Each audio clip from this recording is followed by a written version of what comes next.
Hello everyone, my name is Surya Pratap Singh Parihar और आज मैं आपको बेसिक केमिस्ट्री के ऊपर एक लेक्चर दूंगा जिसमें बहुत ही बेसिक चीज़ों के बारे में बात करेंगे। मतलब आपको केमिस्ट्री में कुछ भी नहीं आता है अभी, तो काफ़ी हेल्प करेंगी ये चीज़ें आपकी केमिस्ट्री में को अच्छे से स्टार्ट करने के लिए। ठीक है, और आपको ये काफ़ी हेल्प करेंगी बहुत बेसिक क्वेश्चंस करने में। मतलब कि बेसिक लेवल से आप एडवांस लेवल तक जाने के लिए आपको ये चीज़ बहुत हेल्प करेगी। ठीक है, तो स्टार्ट करते हैं। अगर आप 9th में हो, 11th में हो, कौन से भी किसी भी ग्रेड में हो, ये ऑलमोस्ट सब ग्रेडर्स को समझ में आ जाएगा। स्टार्ट करते हैं। तो बेसिक केमिस्ट्री में सबसे पहले तो अपन केमिस्ट्री में सबसे इम्पोर्टेंट चीज़ जो होती है वो होती है पीरियोडिक टेबल। पीरियोडिक टेबल, ठीक है। पीरियोडिक टेबल आपने सुना भी होगा। पीरियोडिक टेबल एक टेबल होती है एलिमेंट्स की। ठीक है, उसमें कितने एलिमेंट्स होते हैं? 118 एलिमेंट्स होते हैं, मतलब कि 118 एलिमेंट्स होते हैं। ठीक है, तो एलिमेंट क्या होता है? 118 एलिमेंट्स। ये एलिमेंट्स क्या होता है? तो एलिमेंट अगर मैं सिंपल वर्ड्स में बोलूं तो element is a pure substance. ठीक है, वो और ज़्यादा डिवाइड नहीं करा जा सकता by using non nuclear reactions. ठीक है, वो डिवाइड नहीं करा जा सकता किसी भी फोर्स से। ठीक है, मतलब एलिमेंट एक ऐसी चीज़ है जिसको आप और ज़्यादा डिवाइड नहीं कर सकते। ठीक है, तो एलिमेंट्स का एग्जांपल अगर आप लो तो गोल्ड हो गया, जिसका सिंबल होता है Au। आयरन हो गया, उसका सिंबल होता है Fe। सोडियम हो गया, उसका सिंबल होता है Na। ठीक है, ऐसे बहुत सारे एलिमेंट्स होते हैं। ऐसे ही 118 एलिमेंट्स होते हैं पूरी पीरियोडिक टेबल में। ठीक है, तो एलिमेंट का सिंपल मीनिंग तो मैंने आपको बता दिया है। तो एक एलिमेंट जैसे गोल्ड का है तो उसमें एटम भी गोल्ड का ही होगा। ठीक है, और एक एटम होगा गोल्ड का। ठीक है, ये चीज़ है। उसमें आयरन का आइटम नहीं होगा, उसमें सोडियम का आइटम नहीं होगा, सिर्फ गोल्ड का ही एटम होगा। वन टाइप ऑफ एटम होता है एक एलिमेंट में। ठीक है, अब बात कर लेते हैं मॉलिक्यूल की। मॉलिक्यूल क्या होता है? मॉलिक्यूल सिंपल वर्ड्स में ग्रुप होता है एटम्स का। ठीक है, मॉलिक्यूल क्यों बनाया जाता है वो मैं आगे बताऊंगा, मगर अभी अपन ये समझते हैं कि मॉलिक्यूल क्या होता है। Molecule is basically group of atoms holded held together by attractive forces। ठीक है, एट्रैक्टिव फोर्सेस के थ्रू ये जुड़े रहते हैं ग्रुप ऑफ एटम्स। एक टाइप का एटम ही होता है इसमें। ठीक है, जैसे O2। O2 एक मॉलिक्यूल है। ठीक है, तो इसमें सिर्फ ऑक्सीजन के ही एटम्स हैं। ठीक है, इसमें किसी और चीज के एटम्स नहीं है। O3 ozone. ठीक है, ये ऑक्सीजन हो गया, ये ओजोन हो गया। O3 इसमें भी ऑक्सीजन के ही एटम्स है, किसी और चीज के एटम्स नहीं है। H2 हाइड्रोजन के एटम्स है, किसी और के एटम्स नहीं है। तो इसका मतलब है कि molecule is a group of atoms held together by attractive forces which have only one type of atom. ठीक है, एक ही एलिमेंट के ही एटम्स होंगे उसमें। ठीक है, मॉलिक्यूल का समझ में का मीनिंग समझ में आ गया, एलिमेंट्स का मीनिंग समझ में आ गया। अब बात करते हैं अपन कंपाउंड्स की। ठीक है, कंपाउंड्स क्या होते हैं उसके बारे में बात करते हैं। कंपाउंड्स, ये इरेज कर देता हूं, उसकी कोई जरूरत नहीं है। ठीक है, अब कंपाउंड्स के बारे में बात करते हैं। तो कंपाउंड्स बेसिकली वो भी एक ग्रुप होता है एटम्स का, मगर इसमें किसी और टाइप के एटम्स भी आ सकते हैं। ठीक है, एक ही जरूरी नहीं है एक ही टाइप के एटम्स हों उसमें। जैसे जरूरी नहीं है उसमें हाइड्रोजन के ही एटम्स हो, जरूरी नहीं है उसमें ऑक्सीजन के ही एटम्स हो। तो कंपाउंड्स जैसे H2O कंपाउंड है। ठीक है, H2 एक कंपाउंड है। NaCl एक कंपाउंड है। NaCl क्या होता है? Common salt. कॉमन सॉल्ट, ठीक है। CaCO3 calcium carbonate. ये थोड़े भारी भारी शब्द हैं, मगर काफी इनका मीनिंग अभी बहुत अच्छे से समझ में आ जाएगा आपको। ठीक है, ये होता है चौक, जो स्कूल में ब्लैक बोर्ड पे जिससे लिखते हैं, जो चौक होता है उसका केमिकल फॉर्मूला होता है CaCO3। ठीक है, इसका भी पूरा बताऊंगा कि ये कैसे बनता है।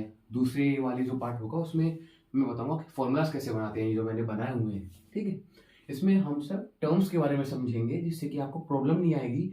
आप कोई भी क्लास में जाकर बैठ जाओ तो आप बड़े आराम से समझ पाओगे चीज़ों को। ठीक है, तो H2, इसके बारे में बात करते हैं। H2O, इसमें दो दो हाइड्रोजन के एटम्स हैं और एक ऑक्सीजन का एटम है, अपन को ये दिख रहा है। तो एक चीज है कि ये चीज एक दूसरे में कैसे जुड़ी, क्यों जुड़ी, दोनों के आंसर देखते हैं। ठीक है, अपन पहले ऑक्सीजन की प्रॉपर्टीज देखते हैं। ऑक्सीजन ऑक्सीजन ऑक्सीजन आपने देखा होगा, जब भी आप लिखते हो ऑक्सीजन तो आप हमेशा O2 लिखते हो उसको, क्योंकि वो इसी फॉर्म में एग्जिस्ट करता है। वो O के फॉर्म में एग्जिस्ट क्यों नहीं करता, वो सिर्फ इंडिपेंडेंटली एग्जिस्ट क्यों नहीं कर सकता, उसको किसी दूसरे ऑक्सीजन पे डिपेंडेंट क्यों रहना पड़ता है, उसके बारे में आंसर देखते हैं। सबसे पहले अपन इसकी प्रॉपर्टीज पे जाते हैं थोड़ा। ठीक है, तो देखो इन पीरियोडिक टेबल, जो पीरियोडिक टेबल पे जो नंबर पड़ता है जो एलिमेंट का, उसको कहते हैं एटॉमिक नंबर। ठीक है, तो ऑक्सीजन का एटॉमिक नंबर को डिनोट करते हैं जेड से। जेड जेड का क्या मतलब होता है, एटॉमिक नंबर। मैं सारे लिख देता हूं। जेड का मतलब होता है एटॉमिक नंबर। 2 मिनट।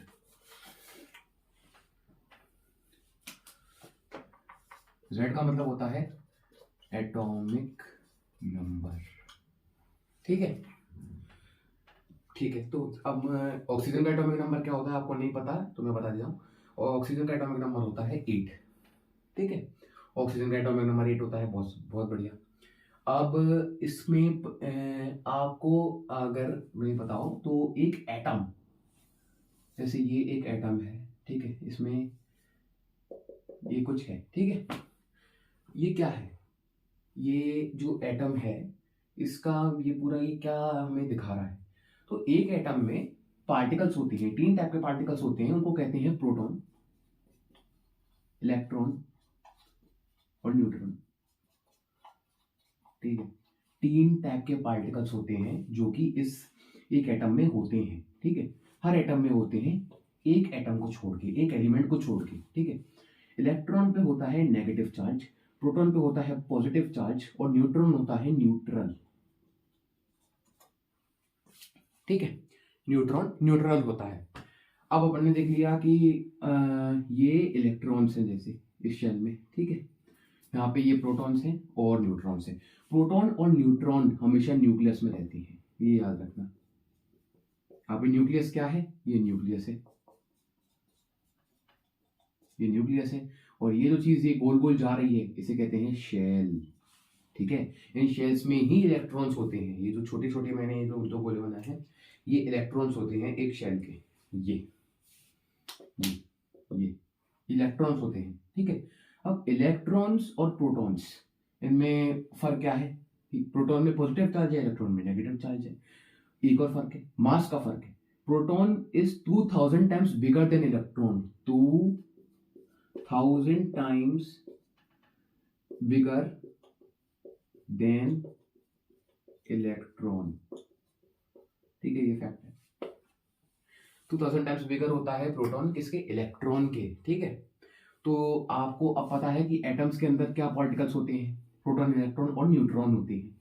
अब आप किसी भी एटम का प्रोटॉन, न्यूट्रॉन और इलेक्ट्रॉन कैसे निकालोगे वो देखते हैं। ठीक है, एटॉमिक नंबर अगर आपको पता है तो बहुत ही अच्छी बात है। अगर आपको किसी एलिमेंट का एटॉमिक नंबर पता है, इसलिए कहते हैं पीरियोडिक टेबल याद होनी चाहिए, उससे आपको एटॉमिक नंबर याद रहता है। एटॉमिक एक रिलेशन होती है, Z is equal to electron is equal to proton.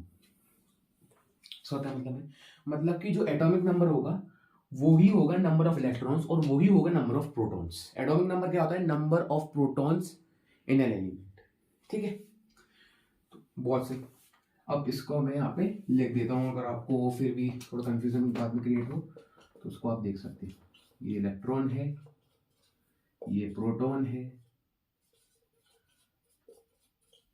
और ये न्यूट्रॉन है।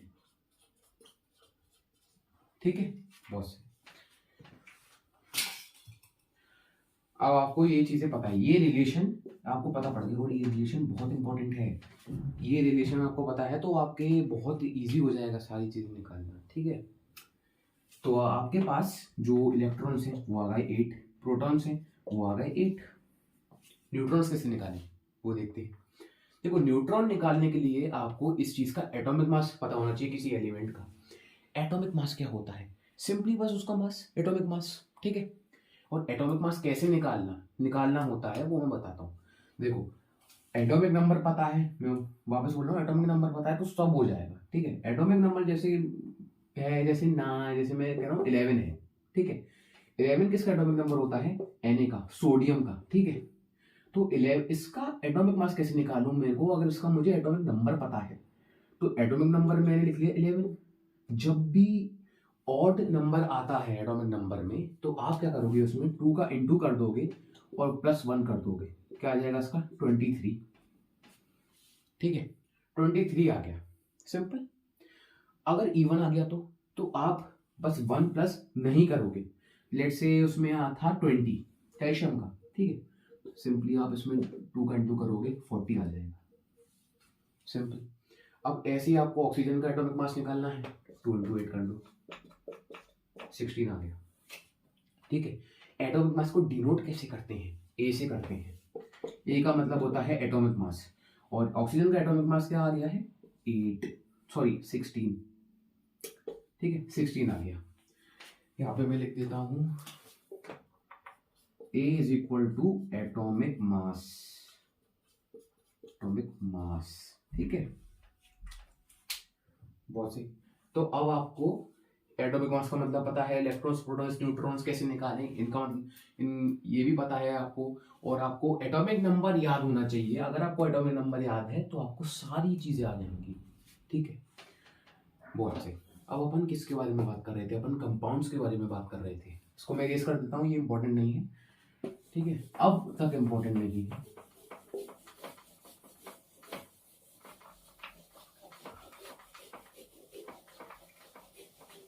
ठीक है,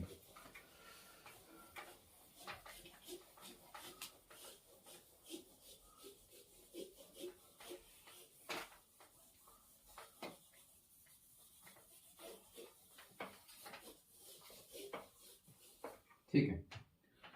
अब हम किसके बारे में बात कर रहे थे? H2O के बारे में बात कर रहे थे हम लोग, H2O, ठीक है। फिर हमने ऑक्सीजन की प्रॉपर्टीज देखी, ठीक है। मैंने ऑक्सीजन की प्रॉपर्टीज इसलिए बताई जिससे कि आपको इन टर्म्स का मतलब पता पड़ जाए, ठीक है। वापस लौट के आते हैं कंपाउंड्स पे, ठीक है। कंपाउंड्स क्या होते हैं, कैसे बनाते हैं, क्यों बनाते हैं, ठीक है। एलिमेंट्स, तो एलिमेंट्स की एक टेंडेंसी होती है, क्या टेंडेंसी होती है? उनको स्टेबिलिटी बहुत पसंद है, उनको स्टेबल रहना है, कुछ भी करके वो कुछ भी करेंगे स्टेबल रहने के लिए। स्टेबिलिटी से क्या मतलब है? इन एन एलिमेंट, ठीक है, वो देखते हैं। देखो, जैसे ऑक्सीजन था, ऑक्सीजन, उसका जो एटॉमिक नंबर था वो क्या था? 8, ठीक है। अब उसका इलेक्ट्रॉनिक कन्फिगरेशन क्या है? इलेक्ट्रॉनिक कन्फिगरेशन थोड़ा बहुत ही मुश्किल से टर्म लग रहा है, बहुत ही इजी चीज है, ठीक है। इलेक्ट्रॉनिक कन्फिगरेशन क्या होता है इसका? 2 6। ये क्या है?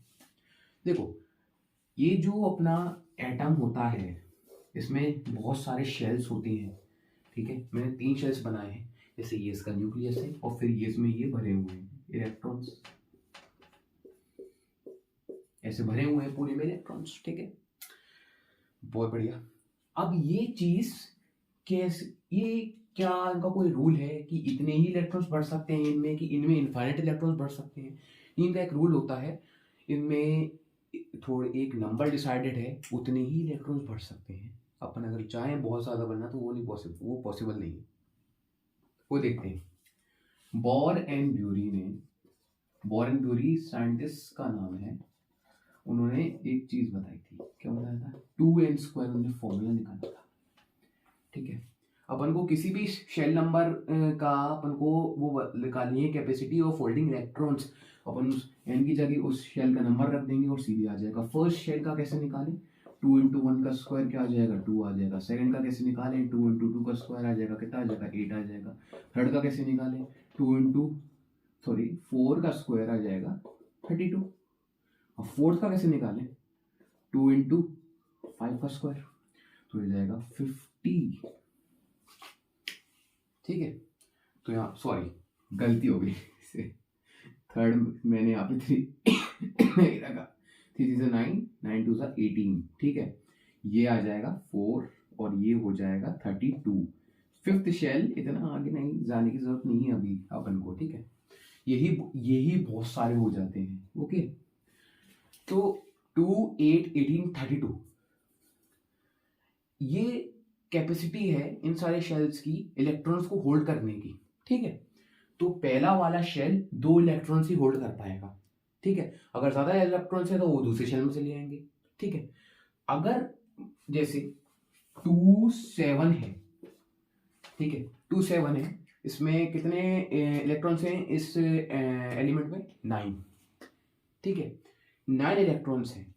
2 7 मैंने इसका इलेक्ट्रॉनिक कॉन्फ़िगरेशन कर दिया। मैंने पहले शेल में 2 डाल दिए, ठीक है, वेरी गुड।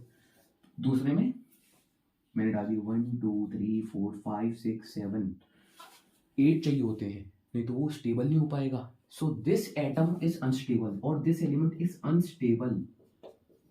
ये स्टेबल नहीं है। क्यों नहीं है? क्योंकि इसका ऑक्टेट पूरा नहीं है। ऑक्टेट का मेरा क्या मतलब है? मतलब इसके 8 इलेक्ट्रॉन्स नहीं बने हैं पूरे इस शेल में, ऑक्टेट पूरा नहीं है।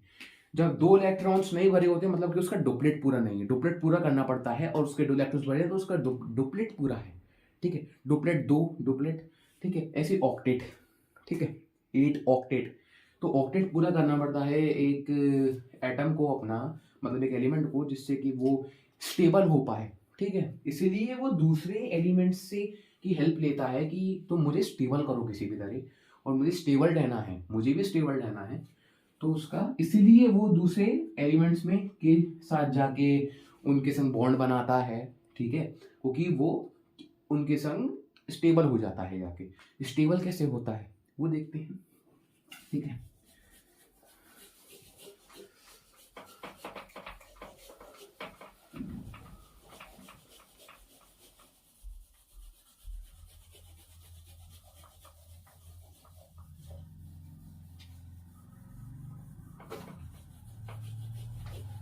ये जो मैं थोड़ा बहुत फॉर्मुलेस लिख रहा हूँ, जैसे बोरेन थ्योरी का मैंने 2s कोड लिखा था, ये आप अगर नोट करना चाहो तो कर सकते हो, काफी सही रहेगा, इंपॉर्टेंट है, ठीक है। H2O पे वापस आ जाते हैं, ठीक है। अपन ने चीजें थोड़ी बहुत तो समझ ली है इसके। अब H2O ये चीज कंबाइन क्यों हुई है, कैसे हुई है? कंबाइन तो अपन को पता चल गया है क्यों हुई है, स्टेबल होने के लिए हुई है, ठीक है। By to be stable, stable होने के लिए, स्टेबल रहने के लिए हुई है कंबाइन, ठीक है। अब अपन देखते हैं कि कैसे हुई है, हाउ हाउ, ठीक है। अपन वो देखते हैं। H2 2 हाइड्रोजन के एटम्स हैं और एक ऑक्सीजन का एटम है, सॉरी, एक ऑक्सीजन का एटम है। अगर अपन इन तीनों का इलेक्ट्रॉनिक कॉन्फ़िगरेशन करें तो यहां पे लिख देते हैं पूरे, ठीक है। ये ऑक्सीजन का एटम हो गया, ये हो गया ऑक्सीजन, ये हो गया हाइड्रोजन, ये दोनों हाइड्रोजन हो गए, ठीक है। हाइड्रोजन का एटॉमिक नंबर क्या होता है? 1 होता है, मतलब कि एक ही इलेक्ट्रॉन होता है उसके पास। तो एक इलेक्ट्रॉन यहाँ पे आ गया, इलेक्ट्रॉन यहाँ पे आ गया। क्या ये दोनों स्टेबल है? नहीं है, ठीक है। इनका डुप्लेट पूरा नहीं है, ठीक है। इनके पास एक ही इलेक्ट्रॉन है, इनको एक और इलेक्ट्रॉन चाहिए दोनों को ही, जिससे कि ये लोग स्टेबल हो पाए। ऑक्सीजन पे आ जाते हैं। एटॉमिक नंबर क्या होता है?